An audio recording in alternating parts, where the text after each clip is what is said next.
Gentlemen, you are more than welcome to this lovely episode 56 of the Coffee at 11 show, brought to you on Monday morning, brought to you by wigwam.ie SME peer support. Delighted to have you all here, delighted in particular to have my special guest, Mr. Kieran Linehan.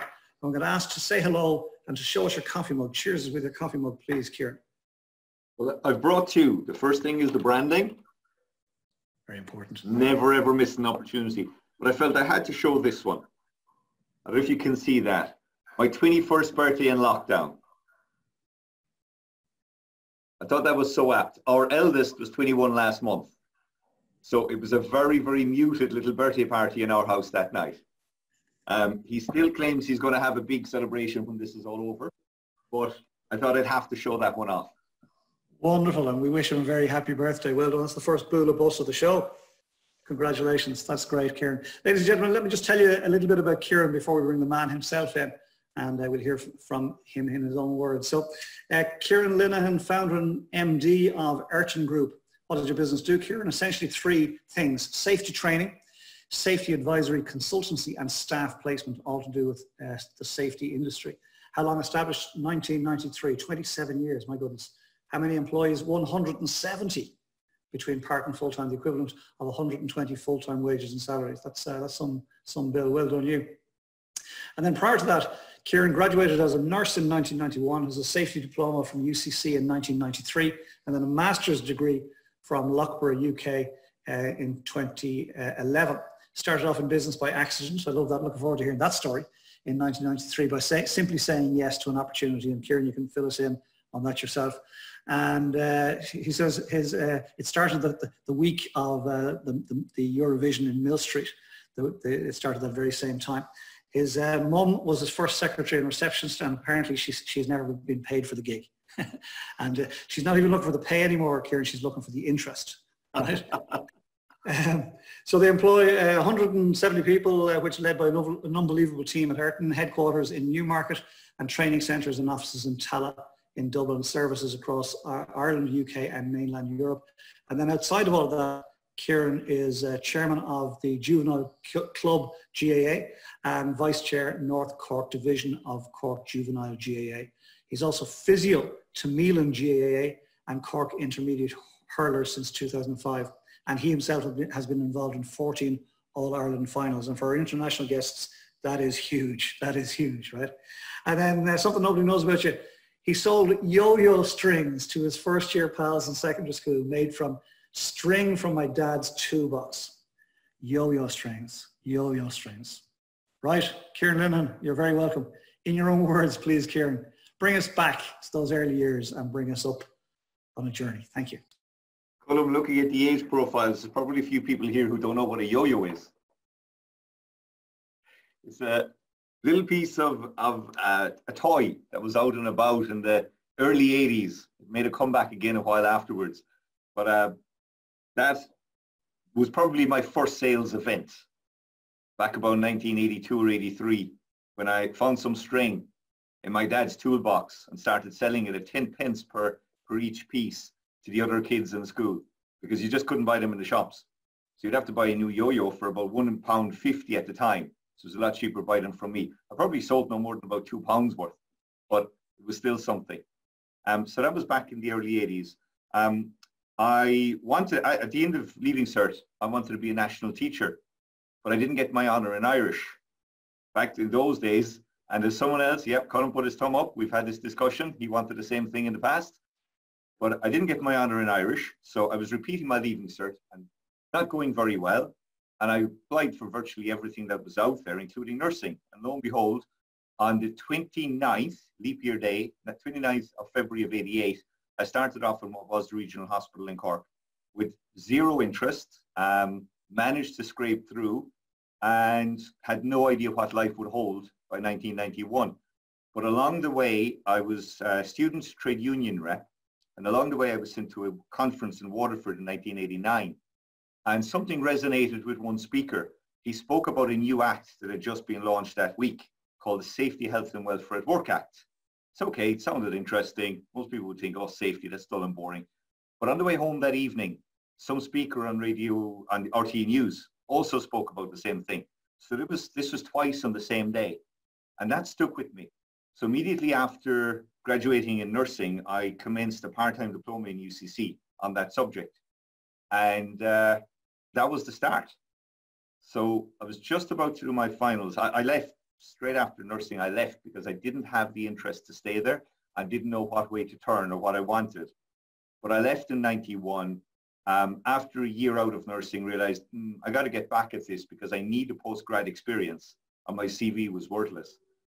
But I happened to be working, and while still studying part-time, I happened to be working in an electronics factory in Mallow as a line operator there, as a worker there. And the chap who took me on, John Ryan, he interviewed me at the start. I explained to him, which might not have been the best of moves, but I explained to him what my aim was, and that was to get back to nursing, to get the postgrad experience. And lo and behold, many months after that, in early May of 1993, on a Friday, my mum rang me on the landline, because back then we didn't have mobiles. She rang me on the landline to that factory and said, there's work for you, what's now CUH, Cork University Hospital, tomorrow morning. So I rang the lady in charge. She says, yeah, come in tomorrow morning. There's a week of work, not sure about after that. So at lunchtime, I went into the production manager, John Ryan, and said, I'm going to be leaving, John. And he said, look, fine. But he said, the guy walking around there earlier with the white beard, he's a HSA, a Health and Safety Authority inspector. And he's given me a month to put together a safety statement and a risk assessment. Will you help me? So I learned very, very quickly, the answer is always yes. So went off, did my week of work back at Cork University Hospital, met with John the following Sunday week. That was the Eurovision Song Contest weekend, and started his safety statement. And that was the start. Let me stall you there for a sec, Kieran. Thank you for that. I was about to say, and the rest, they say, is history. So fantastic early journey. A couple of things I made a note of there. First of all, the yo-yo string, I just can't get over that, right? So you take string and you call it yo-yo string, and all of a sudden it's worth more. Brilliant. In fairness, that's one for the archives for sure, right? You and I definitely fell at the same hurdle, right? We both set out in life to be school teachers. My ambition was for the long holidays. I'm not sure what you probably wanted to save the world, but I was nowhere near as noble as that. I wanted long holidays. But anyway, we both fell at the same hurdle, which is we didn't get the Honour in Irish requisite at the time. And the other thing that struck me was you said the answer is always yes. You've learned that. I agree with that 100%. And the fact that the universe seems to have wanted you where you are today, because twice in the same day you got the same message coming at you from different angles. Love all that. And so we've just won the Eurovision again. We just won the Eurovision again, and your business is about to start. I doubt it was called Ayrton on day one, was it? No. And that the grand name was an accident as well. And that at the end of the first month of helping that chap John Ryan in that electronics factory, he said, send in a bill. He said, you got to get paid. So I asked the receptionist, not even having a computer in those days, I asked the receptionist, how do I prepare an invoice? So that's how innocent I was back then. I said, what did you do? So I said, preparing a safety statement. She said, is that Health and Safety Services? I said, yeah. Oh, she said, I'll put that across the top of the invoice. I'll write it out for you, and you hand it in to John, and you get paid. So for the following 21 years, the business was known as Health and Safety Services. And we rebranded, and that was compliments of a secretary receptionist in that little factory in Mallow. So there was no grand plan back then. It just happened, one thing after the other. But as I said earlier, the answer is always yes. If you're in business, it doesn't matter what any one of us on this call does. If we're in business, the answer has to be yes. Because then you're serving your client. I'd go along with that. We had a guest on the show just in recent weeks, and he was saying when you're self-employed, your boss is your customer, 100%. Listen, that's great stuff. Will you take us, if you don't mind, into your earlier years growing up and family and background prior to all of this? Would you mind? Oh yeah, okay. I was born in a place called Killavullen. It's space between Mallow and Fermoy. My parents, thank God, are still hale and hearty. We had a double celebration yesterday. One of my sisters is 50, and the day before my dad was 82. So I'm not sure if they're listening to this, but no doubt if I don't mention both of them, I'll get a scolding later on. So thank God they're both hale and hearty. Life revolved around hurling, football, hurling, and not an awful lot else as we grew up. It was just a GAA mad household, GAA mad area, and that was ingrained into us. And I suppose the importance of that when it comes to business is the importance of the element of team. It's about leadership, but it's about being on a team where everybody matters, everybody puts their shoulder to the wheel. And also, I suppose, the lifelong friendships that have developed out of that, where you're still in contact with guys that you played with, that were on that team and those teams back in those early days. So that was it. And were you a handy footballer or hurler? Had you a preference? Absolutely not. I was the sticky corner back who was slow and bad, both hurling and football. Okay, we can accept that, but it sounds to me like you were a team player from the get-go, and I don't think they would have gone there without you as the sticky cornerback. So well done you. Yeah, it is absolutely enjoyable days as well, because there wouldn't have been very much else, as most of us know, in rural Ireland. And to be involved at all levels of GA as one grows up, it not just passes the time, but it's so formative. It doesn't matter what the sport is, whether it's soccer, badminton, basketball, it doesn't matter. As long as you're involved in something with other people, it helps form the mind, it forms the relationships as well. And overall, it helps form the person that you've become today. I've visited Ayrton headquarters, folks, down in Newmarket, and it's quite astounding. It's quite astounding because, let me call it out, it's not exactly a metropolis of an area. But one of, if I'm not mistaken, Kieran, I think it's fair to say one of your proudest achievements is creating a business in the heart of rural Ireland, where you grew up, and you've managed to create a business with huge international impact and create employment in an area where, without your foresight, albeit it started accidentally, but once you got on the horse, you began to see a vision unfold and you went for it. And how many people are based in Newmarket? 30 out of Newmarket and 4 out of the Dublin office. And that excludes trainers, because we've 5 training rooms in Newmarket. So that's in terms of sales, accounts, office and administration. Basically, the back office of the business is headquartered here in Newmarket. That's wonderful. And then all of the other employees that you have and contractors, etc., they're all out in the field. Is that fair to say? Very much. And it's split across the 3 main key areas of the business. And I should say that was up until the 27th of March. And like everyone on this call, lots and lots of things changed for us from 27th of March onwards. But we essentially divided in 3. You've got your safety officers and other professionals where we have what we call placement. They remain our employees, but we place those people with clients as they need them.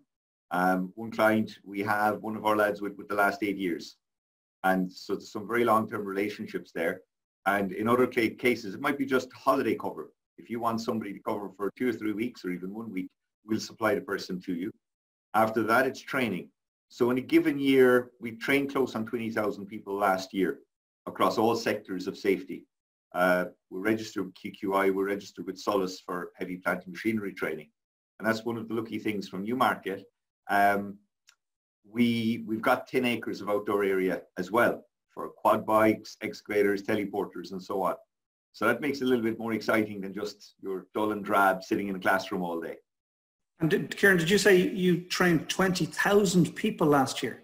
Yeah. I think we're the biggest in Ireland of the Safe Pass training companies.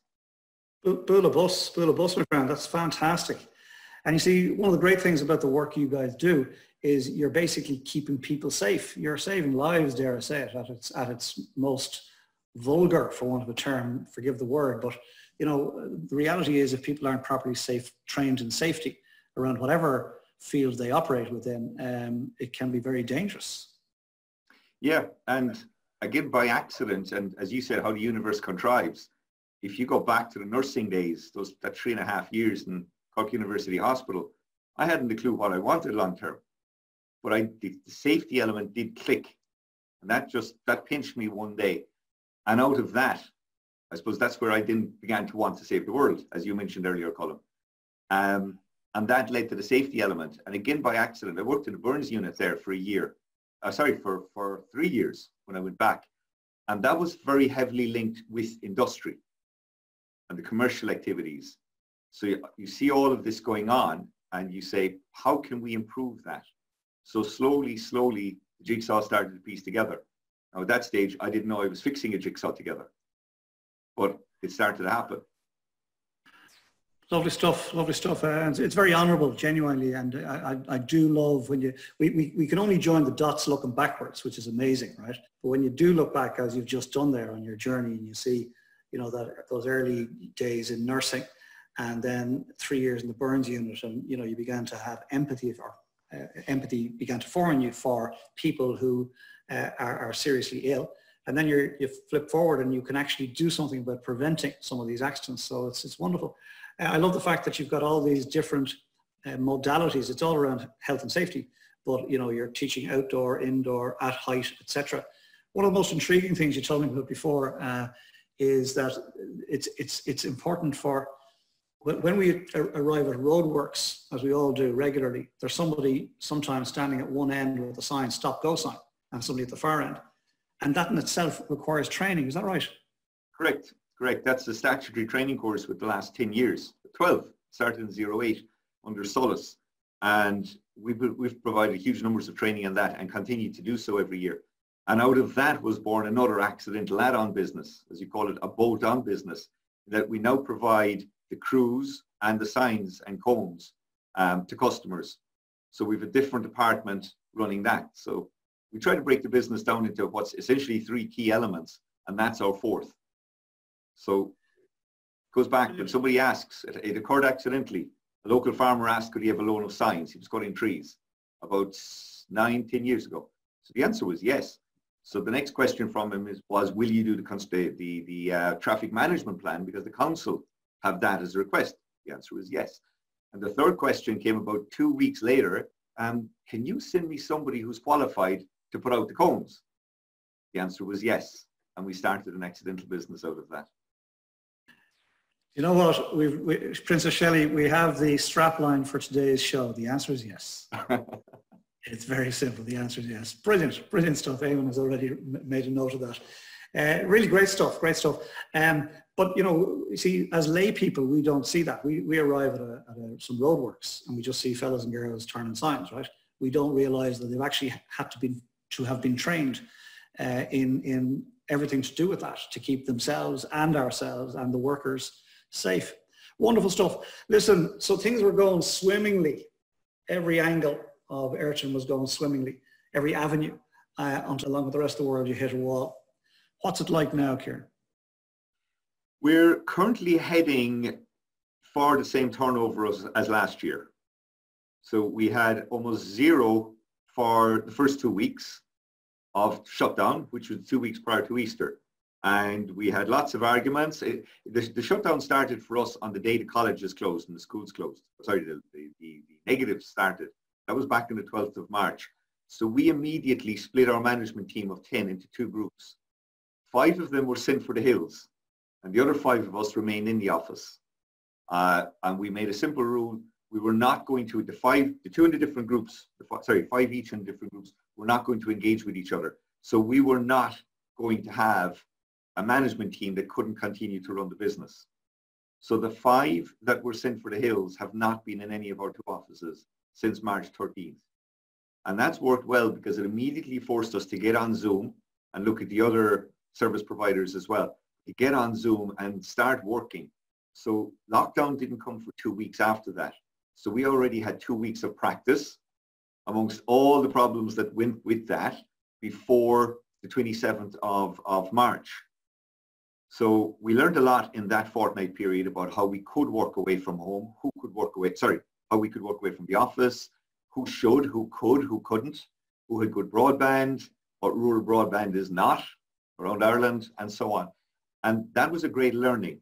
It was a tough time because we had management meetings every second day in various departments. You now were trying to talk to somebody over maybe a crappy broadband line. But there was a lot of learnings in there. Move on to the 2 weeks of lockdown, coming up to Easter. It was a very difficult time for all of us because we were not face to face and we were learning about how to do things remotely. We got over that, and at one of our meetings on the Thursday before Easter, on Holy Thursday, Alan, who manages our Dublin enterprise, informed us that he had 24 people for virtual training. Now, from a legal perspective, I had been very much against this, and it was no, no, no. And Alan said he had 24 people booked in. So the next question was, how do we run it? So we'd get our heads together, and the following Thursday, the 16th of April, we ran our first Zoom training course, our first virtual training course. He knew how to press the right buttons, because on that day, he also told us the 24 had gone to 58. And over the first 30 days of Zoom, or for the first 30 calendar days, which was up to the 15th of May, we trained 720 people over Zoom. I have to come in. Sorry, I have to come in. We have to honour that. That's incredible. That's incredible. And I love the fact that Alan, is it Alan? Alan, yeah. I love the fact that he challenged even your own ethos. He came to you and said, I've got these 24 people. And you said, no, no, no, no, no, which goes against, the answer is yes. Alan said, because you trained him, the answer is yes. Of course we can train you. And 24 to 58. Well, there are a couple of others on this call who made that happen as well. Janet and Pat deserve huge credit for this, because it meant putting the processes in place. And again, going back to crappy broadband lines, where you had somebody in Bantry training somebody in Belfast and someone else listening in from Birmingham. 3 Bs all in the first week. And it just rolled. So at this stage now, training was running at about half the numbers we would normally have been training. But at this stage, up to last Thursday, I think in his report, we had about 1,600 people booked in on virtual training programs. So it's the new way of going forward. All of us have learned through COVID there are new ways of doing business.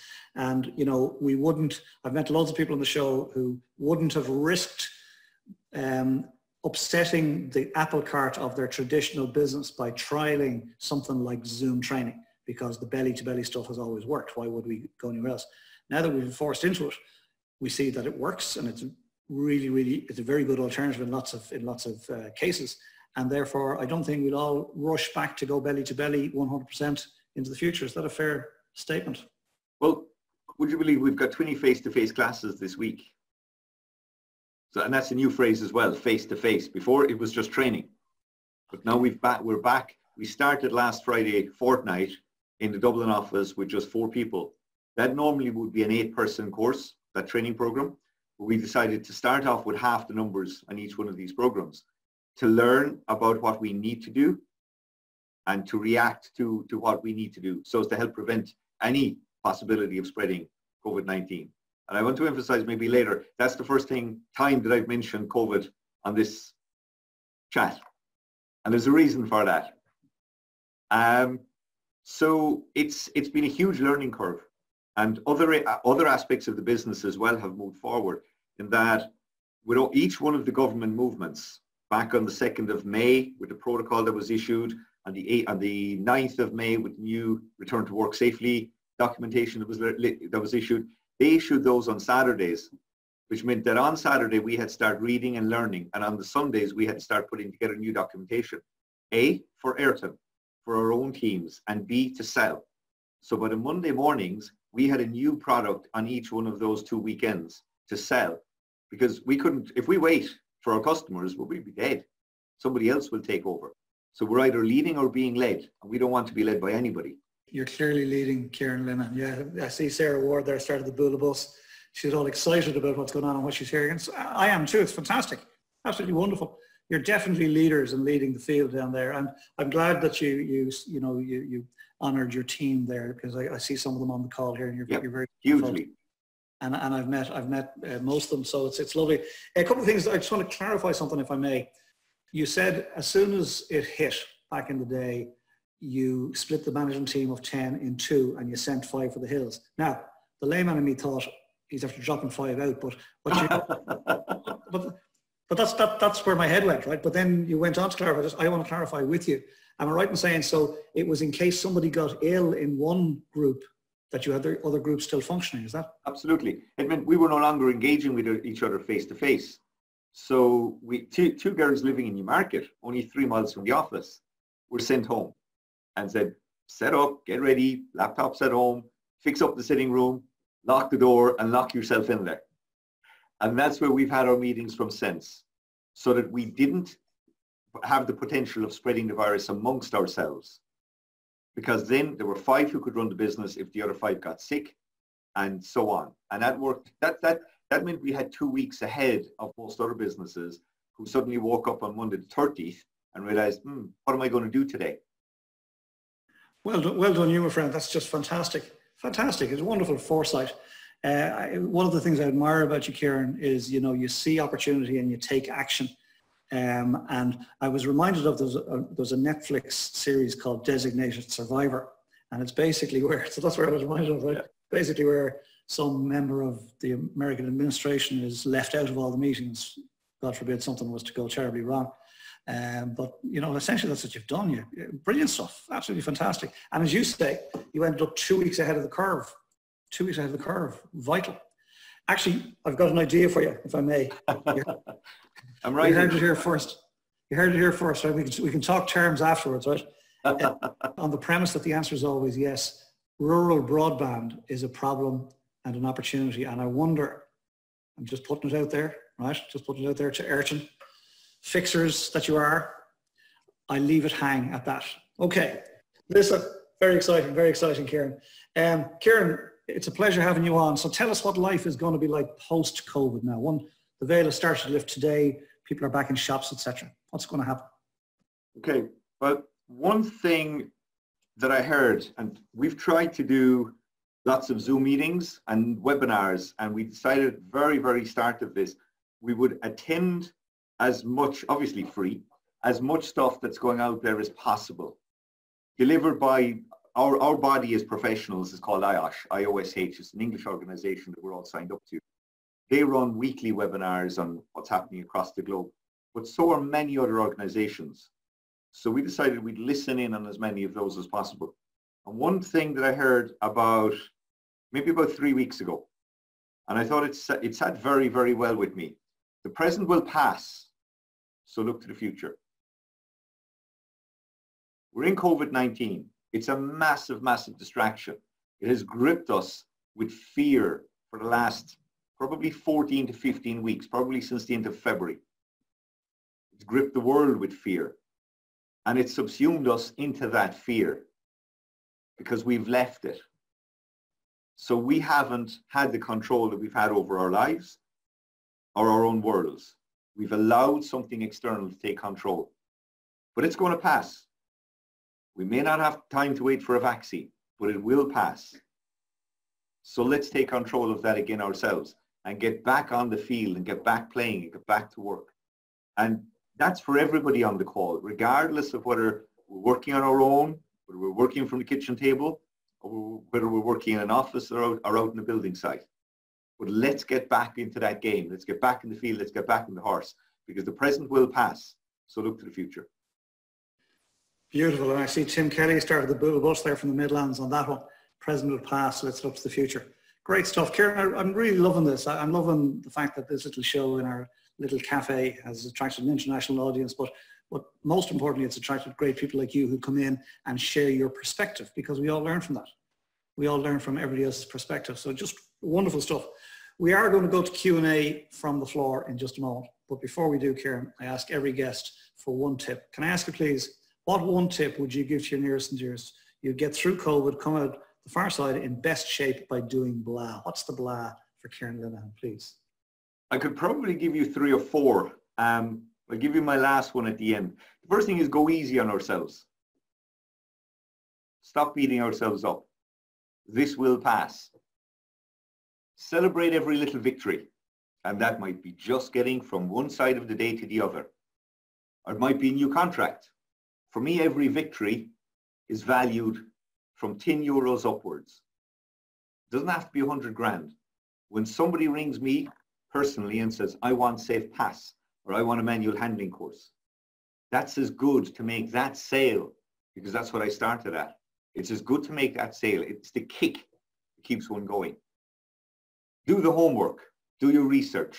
And when you're happy, go for it. Whatever it is in your world, go for it. Never miss an opportunity. You can see my branding over the side here.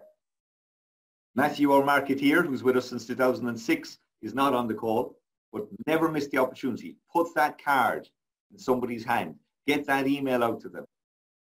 And as Padraig said last Friday, I think it was, Thursday or Friday, always, always keep in touch with your 20%, that 80-20 on your Pareto principles. Who are the 20% of your clients who are giving you most of your work? Stay in touch with them. Keep that relationship going, because business is about relationships. So build the relationship first and then build the business next. Last thing, never, ever give up. That's my final bit. Never, ever give up. Wonderful stuff. Never, ever give up. Great stuff. Thank you for that. And Kristen jumped in with from Malmo in Sweden with Bula Bus there, which is just great. Kieran, that was lovely. Great stuff. And you're absolutely right. Never miss an opportunity. Love the branding behind your over your left shoulder. As I said to you before the show, that sign is obviously always sitting on your window ledge. I loved the fact that you cheersed us with the branded mug first. Great stuff. And you're absolutely right. And I'm a fan of Wayne Gretzky's sayings. Wayne Gretzky, Hall of Famer, ice hockey player. And he says, you miss 100% of the shots you don't take. So if you don't put your business card in somebody's hand, nothing's going to happen. If you don't put a sign over your left shoulder, nothing's going to happen. It doesn't mean that something will happen, but absolutely nothing can happen if we don't take a shot. So well done you, and continued success to you and all the wonderful team and every day at Ayrton, keeping people safe. Well done, great stuff. Ladies and gentlemen, questions or comments from the floor? Who'd like to come in the conversation? Who have we got? Eamon Smith, great to see you. Thanks very much, Colm. Kieran, thank you so much for sharing this morning. Really appreciate it. I'm scribbling away here and I'm popping your links up on the screen as we speak. Listen to just those last few tips and I love it, and you're pushing an open door here with the go easy on yourself, this will pass, and celebrating every little victory. Given that the mindset that you have, Kieran, would you share maybe your favourite, let's say, question I love to ask of people that I'm listening to and learning from in the mornings? What's your favourite go-to, let's say, grounding, reset, where you step back into that kind of flow, all as well? Could you maybe share your favourite thing that you like to do to kind of reset you, to ground you? Turn off the phone for a few minutes. Stop waiting for the next email. How many times are we caught waiting with the computer open, your Outlook or your Google emails open, and you're waiting for the next email? And that's part of going easy on yourself. Because the phone isn't ringing, and just because the emails are not dropping in, doesn't mean that there's nothing happening out there. And use that opportunity to start thinking. So go easy on yourself, because by doing that, it just might give you the opportunity to start thinking. And what's so bad with thinking, if it's positive thinking? And with that, listen to your gut. There's a huge link in neuroscience between your gut and your brain, and vice versa. Your gut can tell you whether it's right or wrong. Hope that helps, Eamon. I'm scribbling away here. Thanks so much, Kieran. Appreciate it. Eamon, thank you for that lovely question and lovely response. Thank you, Kieran. I'm going to go to Princess Shelley. Princess Shelley, tell us what's been going on in the cafe. Thank you.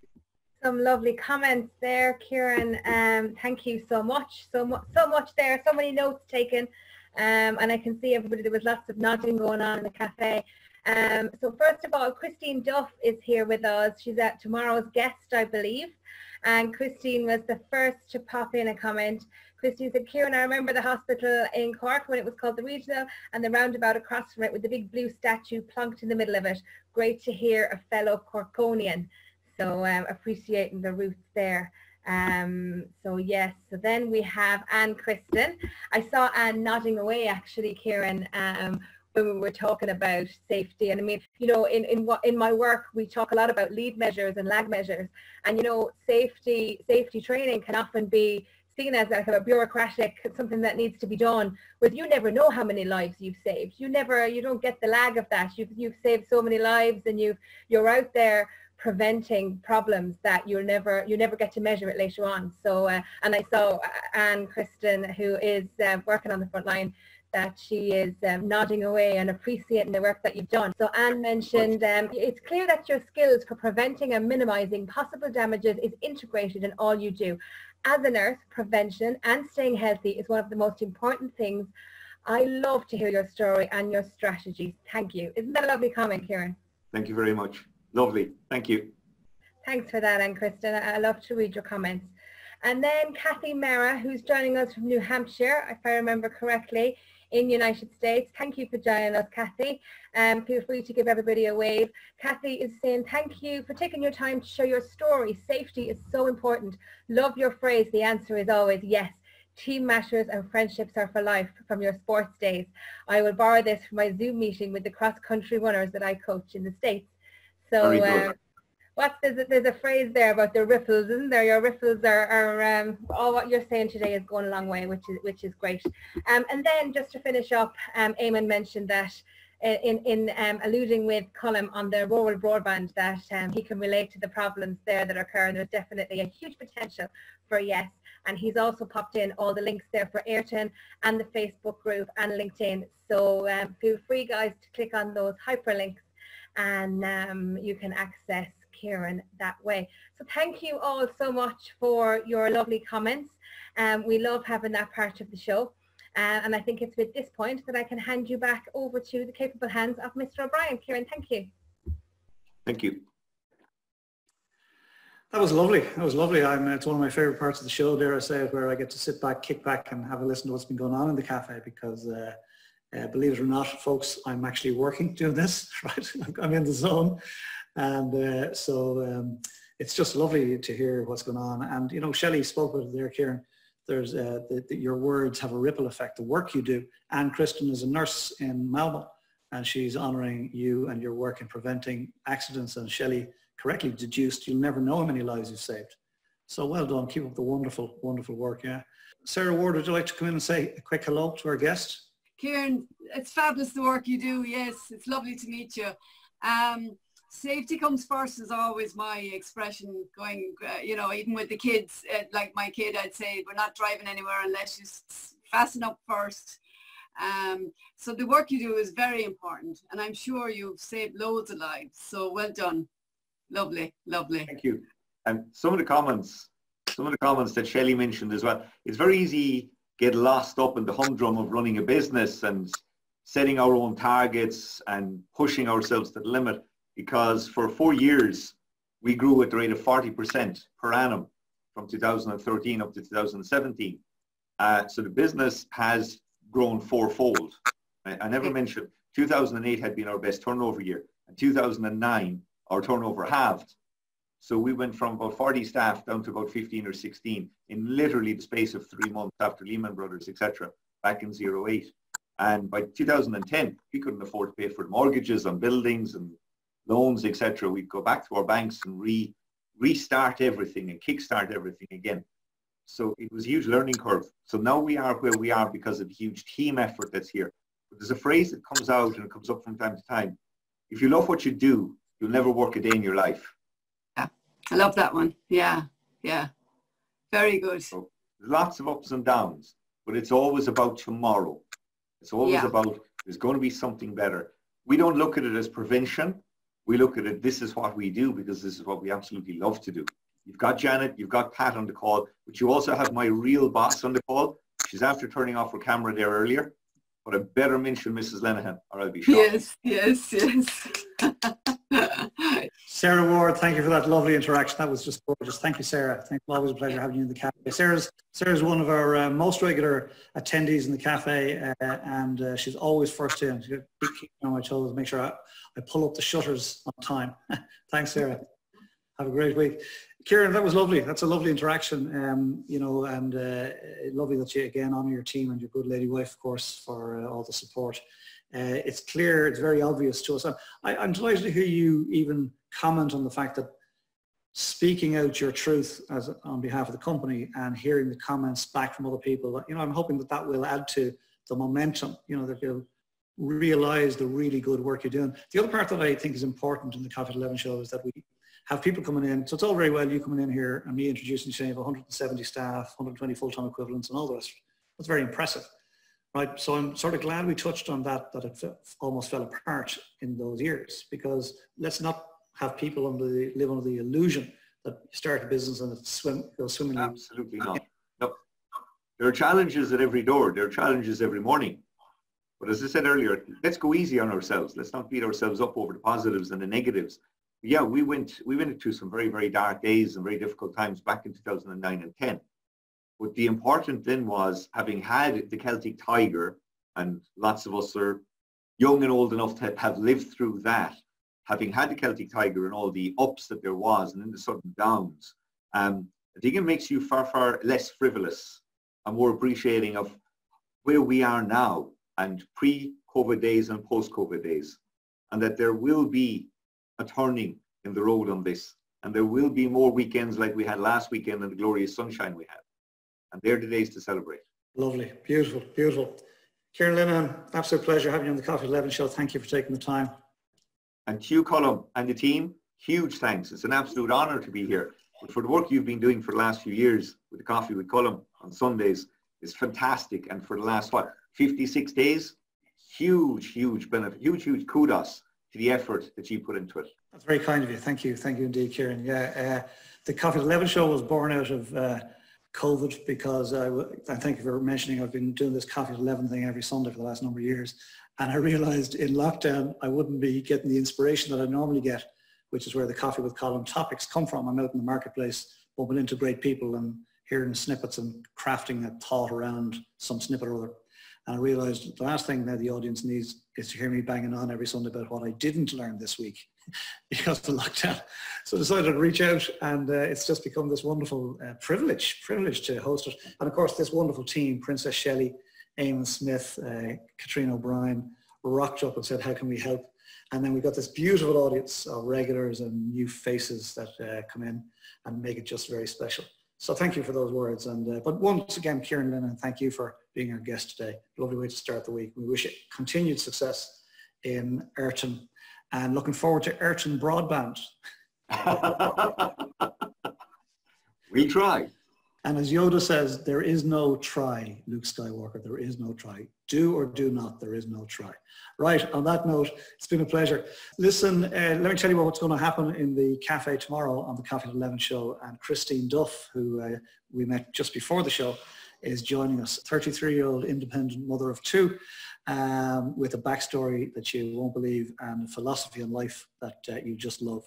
And Princess Shelley, Christine, is also a Disney fan par excellence, so we're going to have great fun in the show tomorrow.